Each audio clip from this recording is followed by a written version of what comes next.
588. Sorry.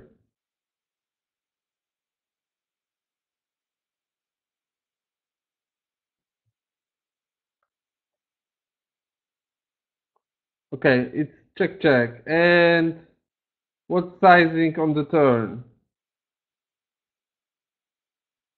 Oops.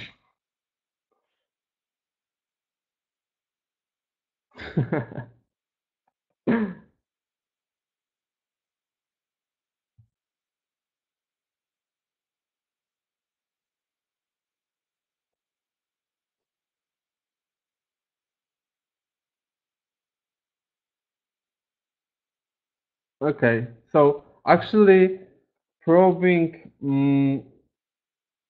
we should actually like Crusher says to probe 60 on the turn,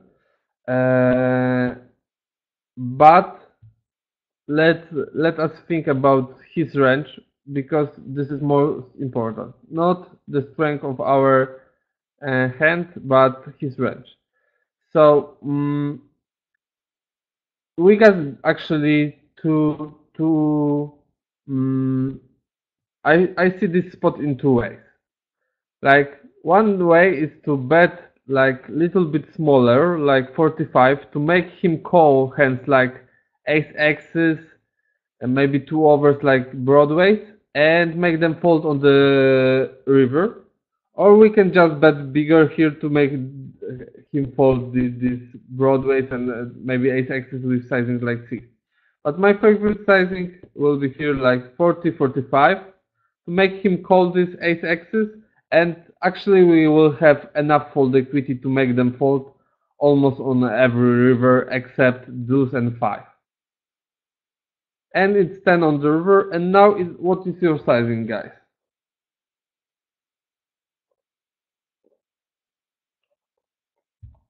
110, 80, 86. Right, so in my opinion, like betting here around 100, like 3 digits for sure will be alright. Like to maximize our fold equity because this 3 digits and for sure hands like ace king, ace queen, ace 9, it's so many hands that he will fold. So for sure 100 will be a really good play. Okay, so let's take a look here.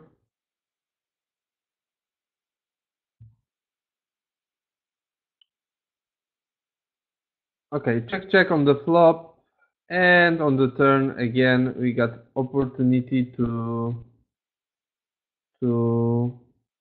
probe. What the rivers I'm not borrowing. Okay, so let's take a look.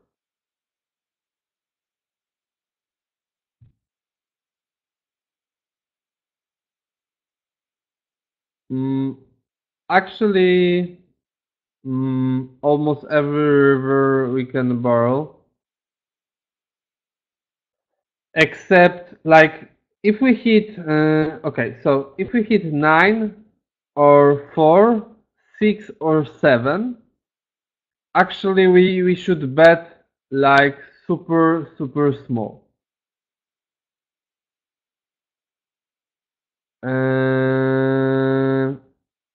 Because his range mostly contains ace X.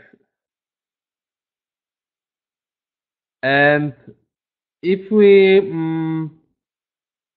if we um,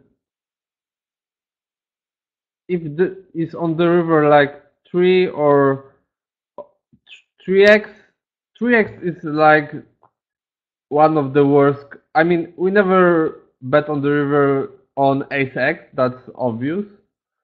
We never bet on 5 or deuce because we will never fold ace X, that's for sure.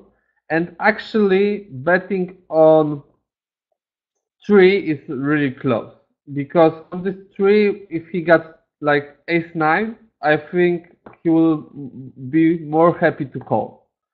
But still, in my opinion, he might fold this two overs like ace queen, etc. When we bet 100 to 170 on three on the river, especially on if it's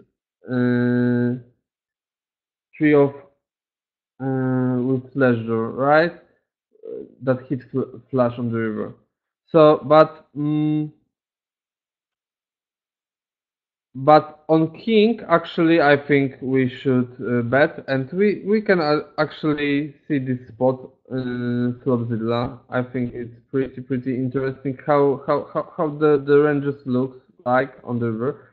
So this guy got more ace X's because we are more deep. We don't have info, so like giving this kind of range even to random will be pretty okay. Maybe some of them will open a little bit more because randoms like to play more, but and this range looks more like rec range. Yeah, we can give some, but this will be this not change much. Okay, so it's 5-8-8, 5-8-8,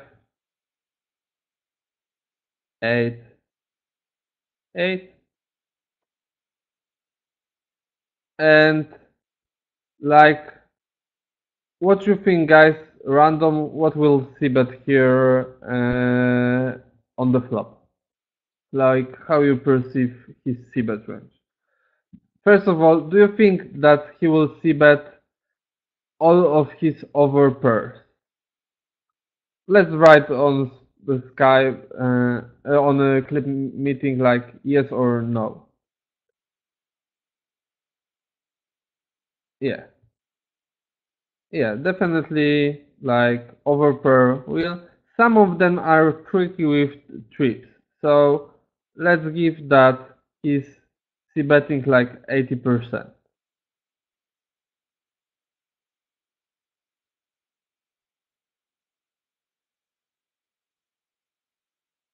Okay, so but I must hit what he's checking actually. So uh, so he will have on the turn like 20%. Again, I will make the same mistake. On the turn he will have like 20% three of kind. Do you think that like middle pairs will see like seven sixes he will see bet or not?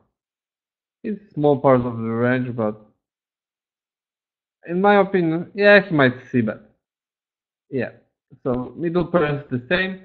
Ace high. What is like? I think on this super dry structure they don't see bet ace high. Do you think like some of them they will see bet, or do you think like they check them all?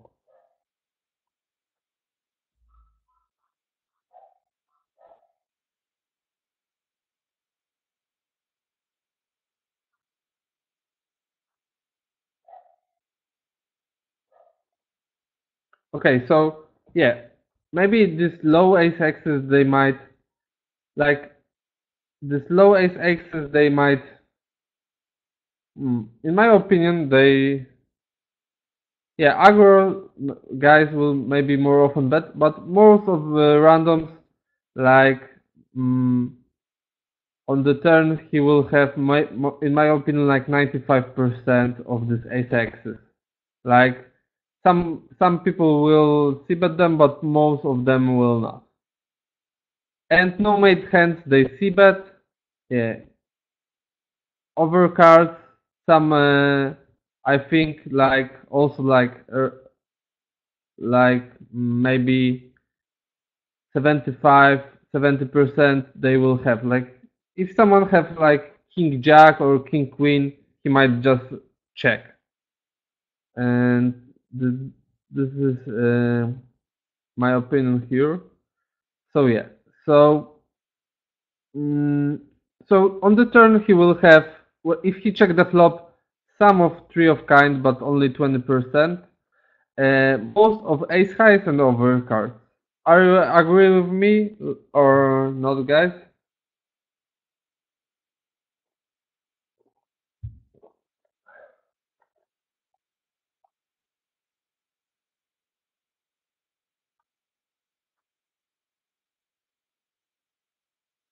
Yeah, this is checking range. That he will check some of three of kind, like trap.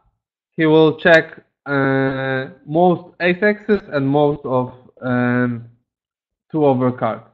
Like yeah, like ace axes and some broadways. Okay, so this is the range, and on the turn was like this. And if we bet small, he will call three of kind. He will call weak pair. He will call ace highs. He will call some of these no-mate hands, like two brothers, but maybe not all of them, like 75% he will call. And flash draws and random gut shots, but gut shots are ace highs actually, so there's no matter. So yeah. So on the turn, there's like betting once here with small sizing and giving up on the river. Uh, no makes sense. So it's really important to bet on good cards on the river. And so he calls, and there's the example that worst enemy, I think. Yeah, it's king on the river, so not super good card. And as you see, like 46% are ace highs on the river. Like this is huge. And he will call us only, of course, king hits these middle cards pretty well. So he got many top pairs, some three of kinds, some full houses, but still he will mm, fold like everything that is not a pair. So ace highs he will fold on this king. For sure, he will be more happy to fold ace highs on king than ace highs on 3x, for example. Um, okay, so as you see, we should definitely bet on the river because he will call only 30%, I mean 27.5% on the river. But let's we assume that it's this tree on the river. So he will call straight, three of kind, weak pair, and still he got so many these broadways which he will fold, and some of ace highs he will fold also. So assuming that his range is mm, pretty weak on the river and only weak pair, three of kind, and straight is like 20% of the range, we should try to make him fold this ace axis and broadways, because like if he got ace 9 and we bet 100 on the river, somebody will call, somebody will not, but many of them will not call. Yeah, so that was pretty interesting spot. And of course we should, like, if you make this kind of calculation, you should make like also like different scenarios. Like we give him 75%, let's give him like 30%. Like he call all ace highs, but only 30% of no mate hands. And there's the tree on the river. So now no mate hands is only 25%, and ace highs is 50%. So now if we fold like, let's see, if we fold like half of ace highs. So now we fold 50% of the range. So even we fold like 25% of ace highs on the river on this tree, and so we will fold on the river this, like 37%. And we bet 100 to win pot 270. So we need to fold 37 percent to be break even, and actually we are break even when he got less no made hands and fold 25%. So this is not the worst scenario. I mean, this is pretty bad scenario, but still we are break even. So actually we should bet on the river.